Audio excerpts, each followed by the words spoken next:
There has been a wild Rockets trade update with a new report revealing huge details as to what the Rockets' plans are this offseason in terms of acquiring a new primary scorer. Hello, everybody. I am Donovan Ricondo. I am your host for Rockets Digest, where we break down all the latest news, rumors, and updates regarding your H-Town team. And we love all the support that we've been getting here at Rockets Digest. Right now, we are currently sitting at 563 subscribers. Thank you guys so much. We are trying to get to 1,000 by the end of the week. So if you so please, hit that subscribe button below. It costs a total of $0 to subscribe. This is completely free content here on Rockets Digest. And you're going to get videos like this one here tonight, where we are breaking down this new report via The Athletic. And it says that the Houston Rockets still have faith in Jalen Green and are no longer interested in Devin Booker. The quote goes on saying, the Rockets have previously held serious interest in the Suns' Devin Booker, but team sources said that is no longer the case. Not only do team officials still have faith in Jalen Green, who is 5 years younger than Booker and $66 million cheaper over the next 3 seasons, but also Booker's struggles last season shifted the thinking on this front. Now, that is an absolutely huge deal for those who are fans of Jalen Green, who want him to stay on this team despite the lackluster performance in the playoffs. It's huge because, as many of you know, Devin Booker was a prime target at the trade deadline.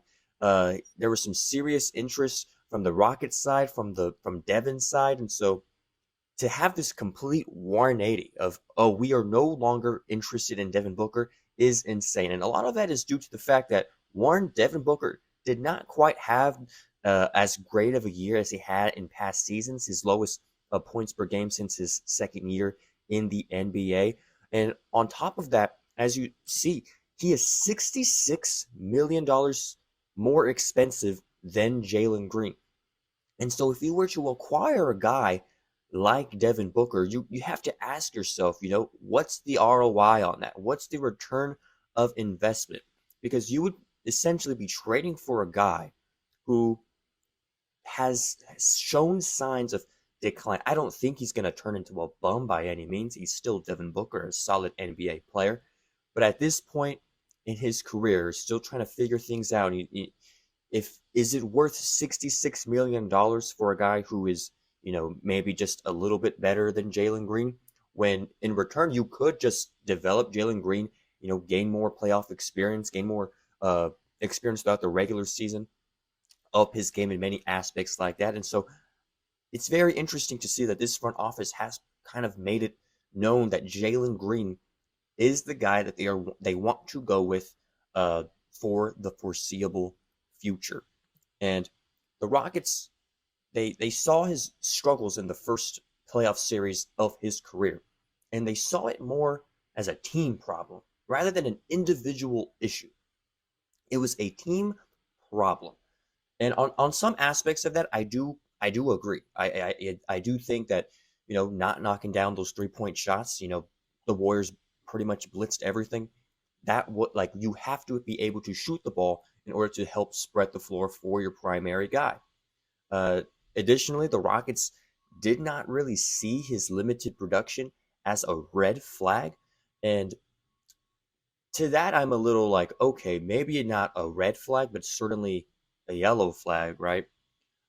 This was your leading scorer all year, averaged 13 points per game in the playoff series. Really, only that game two was the game that he shown signs of, being that guy, being the guy that you want to go to, that's going to win you this series for you. And so it's a very interesting outlook to have if you're the Rockets front office. And they kind of discussed this a little bit in the report, saying that as the Rockets see it, the Warriors' choice to eliminate Green on the offensive end with double teams and blitzes should have been punished to a far greater degree by his teammates. In that sense, there was a shared fault that they'll all grow from going forward. And this isn't to say like, oh, this was not Jalen Green's fault. It from what the report is saying is that the whole team, as a united front, all believe that they thought they should have done a much better job in that Warriors series. And if you watched it, by my goodness, they should have. That was a series they could have easily won. I think their inexperience did definitely show up, but more so than that, the experience of the Warriors was as evident as it possibly could have been, and ultimately that was our downfall for this season. But as the Rockets say it, it was a shared fault. So for the reasons that I said before, not being able to knock down those 3-point shots, not being able to hit free throws, timely free throws that could have put, game three in the W column for the Rockets, not being able to hit shots around the perimeter. A lot of the times, Draymond Green and the Warriors defense were able to get timely stops that, quite frankly, the Rockets absolutely needed in terms of the momentum of the game.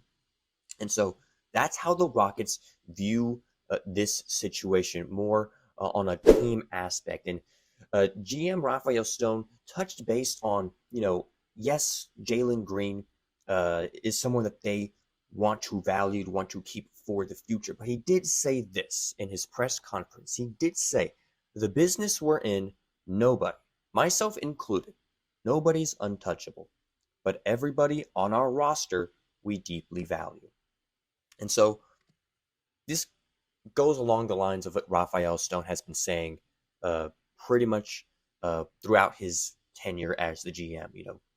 He wouldn't be doing his job if he wasn't listening to things, if he wasn't, listening to the talks that were coming to his front office desk, and, Jalen Green possibly being part of deals, and, other players as well. And so what GM Rafael Stone is saying that they also deeply value a guy like Jalen Green, and rightfully so. Jalen Green, despite the playoff performance, is a caliber player who has shown improvement throughout his 4 years in the NBA. Yes, did he have a bad series? Yes, but does he have the potential to eventually be that guy? Absolutely, and that's how this front office views Jalen Green.